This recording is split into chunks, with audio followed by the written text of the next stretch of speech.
Alors, Omar voulait savoir quelles sont les qualités d'une bonne femme. J'espère que tu suivras cette vidéo. Parce que les femmes ne sont pas toutes épousables. Hein. On parle là d'une femme qu'on épouse. Oui, malheureusement, toutes les femmes ne sont pas épousables.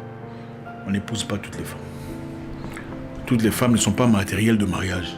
Mais qu'être femelle ne veut pas nécessairement dire qu'il faut avoir un mâle pour le reste de sa vie. Parce qu'il y a des femelles dans le monde animal qui bouffent leur mari. Et ce n'est pas pour être méchant.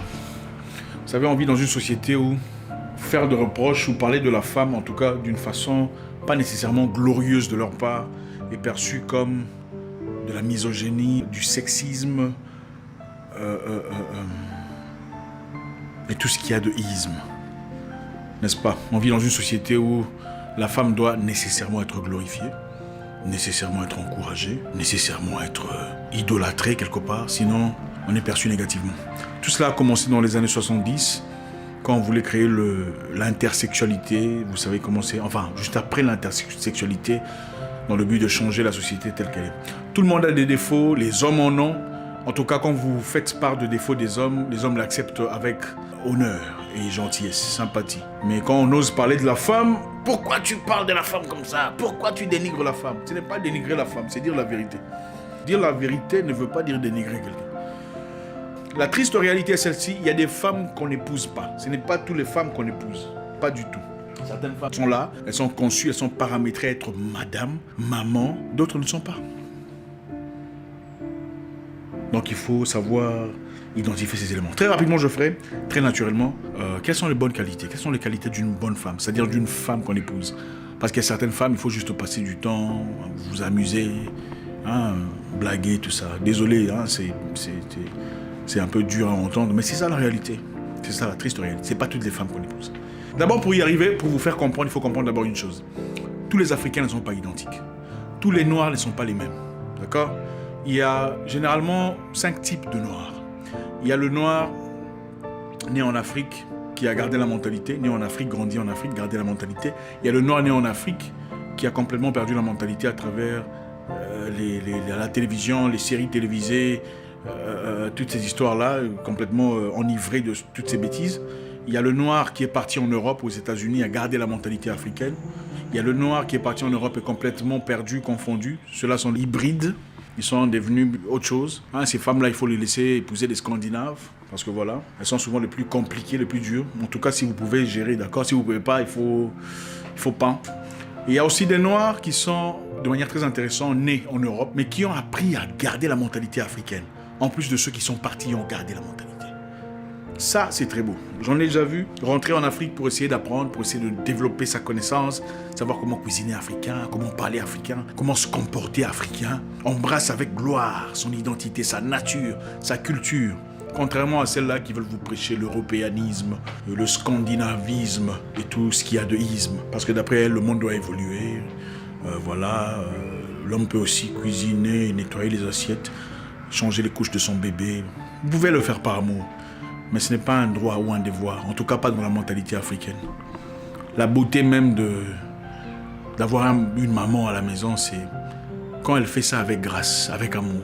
Ah, j'ai cuisiné pour toi chérie, c'est ça qu'on aime. Ce n'est pas censé être du sport ou un truc de difficile à accomplir. Quand on le fait avec grâce, avec amour, avec oh j'ai cuisiné pour toi, oh, repose-toi je ferai. Ça fait du bien. Ce n'est pas ce qu'on vous raconte là, ce n'est pas de l'esclavage, ce n'est pas monter sur la tête de ta femme. Ça, c'est la mentalité européenne et américaine, surtout européenne, que beaucoup de ces hybrides ont adopté. Bref, on fera très rapidement. En tout cas, ce message n'est pas pour tout le monde. Si vous vous y retrouvez, ça veut dire que c'est à vous qu'on parle. Si vous ne vous retrouvez pas, eh ben on respecte votre opinion. Du moment qu'on se respecte mutuellement, c'est tout ce qui est important. Comprenez que le fait d'être noir ne veut pas dire que nous sommes égaux. C'est ça la vérité. Le fait de rencontrer un homme noir ou une femme noire ne veut pas nécessairement dire qu'elle a les qualités, les valeurs que vous associerez à votre mère. Parce que généralement on dit un homme épouse une femme qui a quelque chose de sa mère. Quelque part. On y va. Alors, la première chose à regarder chez une femme qu'on épouse, parce que toutes les femmes ne sont pas épousables, encore une fois, quand vous lui parlez, vous lui demandez par exemple, alors qu'est-ce que tu veux dans la vie? Tu es seul? Comment te vois-tu dans le futur? Dans ce sens-là. Qu'est-ce que tu cherches chez un homme? Qu'est-ce que tu cherches pour toi? Elle doit être précise. La femme va vous dire voilà ce que je veux pour moi, voilà comment je me vois dans 2 ans, voilà la direction dans laquelle je veux partir. Je veux dans ma vie un homme qui me comprend, un homme qui m'aide à accomplir telle ou telle chose.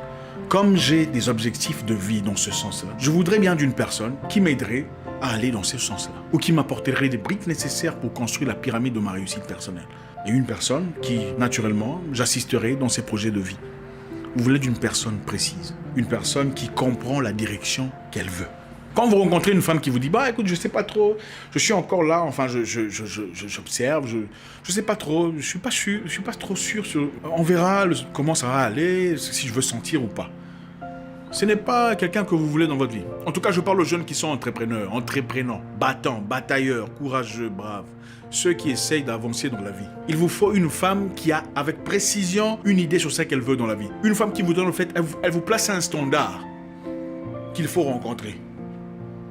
Vous comprenez un peu? Quelqu'un qui vous dit, voilà mon défi. Est-ce que tu es apte à rencontrer mon défi? Ou à battre mon défi? C'est ça la femme que tu veux. Tu ne veux pas d'une femme qui viendra dans ta vie en fait pour se trouver. Vous voulez d'une femme qui viendra vous compléter, vous complétant en vous poussant de l'avant. Et une femme ne peut pas vous pousser de l'avant si elle n'a pas elle-même déjà un standard établi sur ce qu'elle veut dans la vie. Et le standard, ce n'est pas nécessairement bien s'habiller, bien parler, tout ça, c'est de l'enfantillage, de la gaminerie. Il faut un standard parce que nous vivons dans une société où il faut de l'argent pour vivre. Nous vivons dans une société où il faut avoir une maison, il faut réussir, il faut envoyer les enfants à l'école, il faut trouver des moyens. Et ça, ce n'est pas pour dire que tout est basé sur l'argent. C'est pour dire que nous sommes chacun là pour accomplir quelque chose. Peu importe ce que c'est pour vous, il faudrait bien y arriver, il faudrait bien accomplir cette mission. Est-ce que cette femme vous aidera à accomplir la mission ? Ou sera-t-elle seulement là, à se plaindre à la maison en ne foutant rien de sa vie et à vous apporter une charge? Ça, c'est la première chose. Une femme qui sait ce qu'elle veut dans la vie, elle vous dit ce qu'elle veut dès le départ. Et quitte à vous de rencontrer son standard ou pas. Donc, il doit y avoir une possibilité d'être disqualifié. Vous comprenez? Il doit y avoir une possibilité pour vous d'être disqualifié si vous ne rencontrez pas son standard. Ça, c'est la femme qu'on épouse. Les autres sont des femmes on va boire un verre ensemble et puis bon, voilà, vous avez compris. La deuxième qualité à observer chez une femme qu'on épouse, parce que ce ne sont pas toutes les femmes qu'on épouse, c'est une personne qui accepte facilement la correction. Et c'est pas pour dire que l'homme doit nécessairement corriger sa femme, ou toujours corriger sa femme, parce qu'il y a des femmes qui le font très bien d'ailleurs, mais une personne capable d'accepter, sans en faire un drame, une correction quand nous sommes situés à cette position. Voyez-vous, dans la vie de couple, il y aura beaucoup de contradictions. Beaucoup, je pense ça, toi tu penses ça. Il vous faut donc une personne qui accepte gracieusement la contradiction, sans en faire une histoire. Il y a des femmes ici, tu lui diras, bon voilà, il faut faire ça, mais c'est ce que j'avais dit, non? Non, mais tu n'as pas fait ça, mais c'est justement parce que tu as fait ça. Pourquoi? Parce que, en réalité, ce que tu lui as dit, qu'elle avait refusé, et en effet, ce qui s'est passé. Mais comme elle ne veut pas accepter, qu'elle ait tort, elle va commencer à crier, on va faire toute une histoire. Parce que patati et patata. Donc, il vous faut une personne qui, avec beaucoup de grâce, sache comment accepter la contradiction ou la correction. Nous avons tous besoin d'être corrigés, mais apprendre à accepter sans en faire toute une histoire la correction sur beaucoup de choses dans la vie, parce que la vie est une leçon qui ne se termine pas, est une qualité inestimable. Une personne avec qui vous pouvez avoir des contradictions sans en faire un drame. Bon, toi tu penses que blanc est mieux que noir, moi je pense que noir est mieux que blanc. Bon, c'est pas grave, du moment qu'on s'aime. Ça, c'est une personne qu'on épouse. Comprenez que cette personne sera avec vous chaque jour de votre vie. Donc vous serez confronté à beaucoup de choses en commun, beaucoup de contradictions. Alors, imaginez-vous avoir à vivre avec une personne avec qui à chaque contradiction, vous avez des batailles, des guerres et des combats. Ça ne sera pas un mariage heureux. Absolument pas.